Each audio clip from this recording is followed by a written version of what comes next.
આવતીકાલની પણ વાત કરી લઈએ। આવતીકાલે ક્યાં ક્યાં વરસાદ થશે તો તેમાં ઉત્તર ગુજરાતમાં અત્યાર પૂરતી રાહત જોવા મળી રહી છે।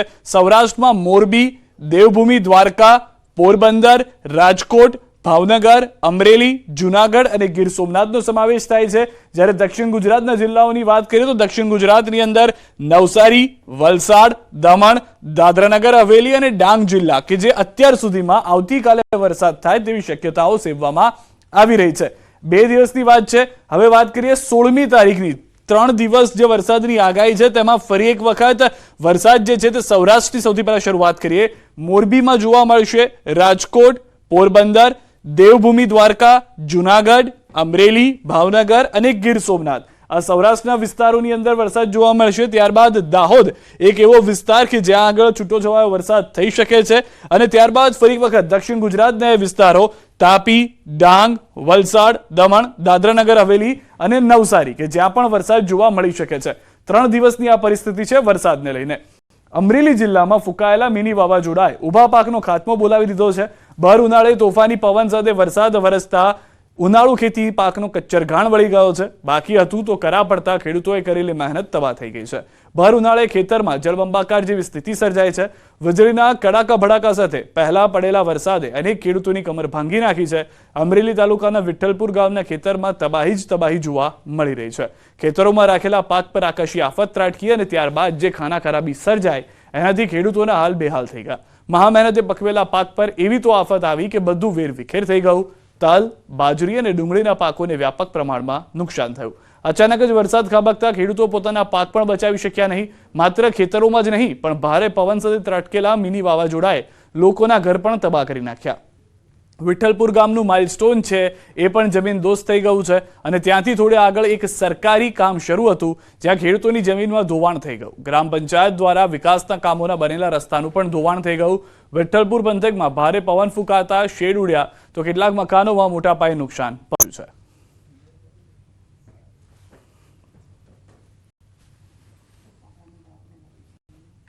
જે પવન સાથે અતિથી ભારે અતિ વરસાદ અને પવન વાવાઝોડા જેવો પવન હોવાથી ગામની અંદર મકાનોને મોટું નુકસાન થયેલું છે। જે ડબલ માળના મકાન હતા એમાં ઉપર જે પતરાના છાપરા કરેલા તે બધા જ ઉડી ગયા છે।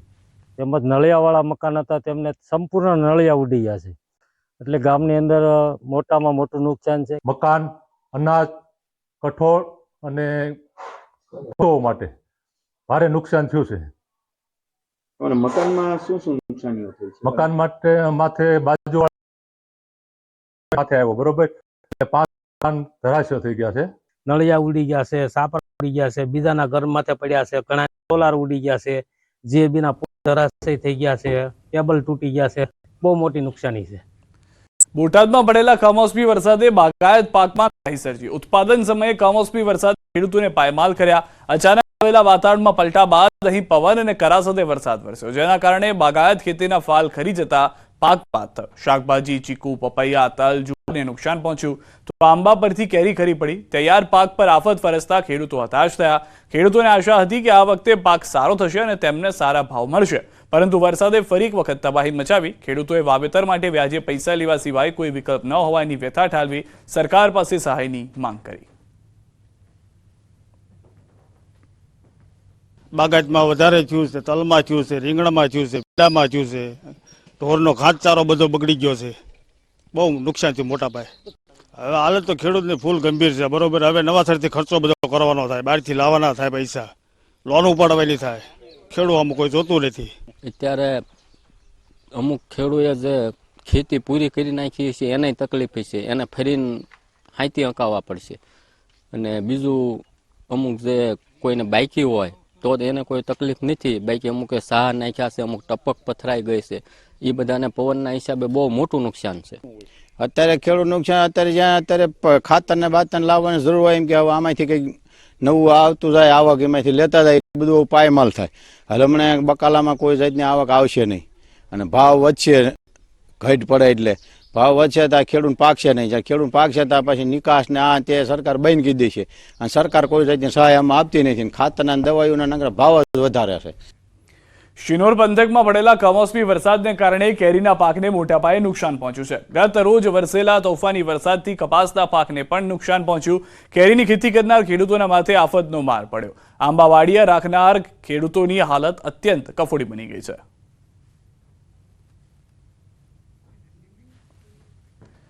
હવામાન વિભાગની આગાહીના પગલે ભાવનગર જિલ્લામાં કમોસમી વરસાદ તો વરસ્યો, પરંતુ સાથે વિનાશ પણ વેરતો ગયો. અચાનક આવેલા વાતાવરણમાં પલટાને કારણે જિલ્લાના સોનગઢ, ઉમરાળા, વલભીપુર અને ભાલના વિસ્તારોમાં તાતને નુકસાની વેઠવાનો વારો આવ્યો. ગઈકાલે જે વરસાદ વરસ્યો તેના કારણે ખેડૂતોને 30 થી 40% જેટલું નુકસાન વેઠવાનો વારો આવ્યો અને સૌથી વધુ આંબાને નુકસાન પહોંચ્યું હોવાનું ખેડૂતો જણાવી રહ્યા છે. ત્યારે તો અમારે આંબા છે, તો આંબામાં તો બહુ નુકસાની આવી. પહેલેથી કાંઈ આંબા આવ્યા નથી અને ખરી ગયું જે હતું એ. આજુબાજુમાં તે બધે લીંબુમાં છે, આંબામાં છે, બધે નુકસાની તો બહુ આવી છે. ઝાડ છે ઊભી બધી પડી ગયેલી છે.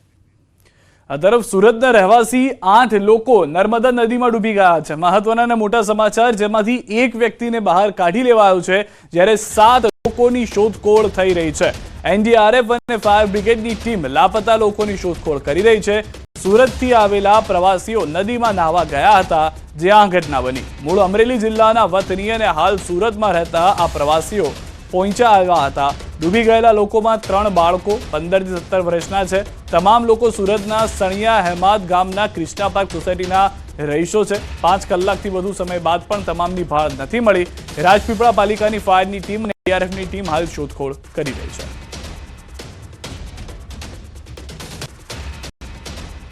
અમે આવ્યા તો પછી અમે નાયા ધોયા, અમે પણ નાતા થતા એ મનભાઈ હાથ કર્યો, અહીંયા હાલો અહીંયા પેણાવાળું છે ને પાણકા છે કે તે અમે આવ્યા એ તો હજી આમ હતા ને અમે જોયું ને ક્યાં છોકરા ક્યાં જાય એ મને ન ખબર ને આ ભાઈ ને તમે બહાર કાઢ્યા. એક સોસાયટીના સિંહ એક પરિવારની ઘોડે છે. અહીંયા અમે નાવા આવ્યા હતા, રામકથાનું ભાગવત કાર્ય કર્યું તે તો કઈ રીતે ઘટના બની ખબર ન પડી. હામાં જ ઉભા 1 ફૂટને વેળે અમે અંદર હતા. ઉભા બકા ખાતા હતા, એમાં કેમ ખેંચાઈ ગયા એક ભાઈને માઇન્ડ કાઢ્યા, બાકી ખેંચાઈ ગયા ખબર. ન્યૂઝીલેન્ડ સંવાદદાતા દીપક પાસેથી પણ મેળવી. દીપક, જે રીતની પરિસ્થિતિ હાલમાં છે, કઈ રીતની કામગીરી થઈ રહી છે, શું વધુ જાણકારી મળી રહી છે? એક વ્યક્તિ સિવાય અન્ય કોઈની ભાળ મળી કે કેમ?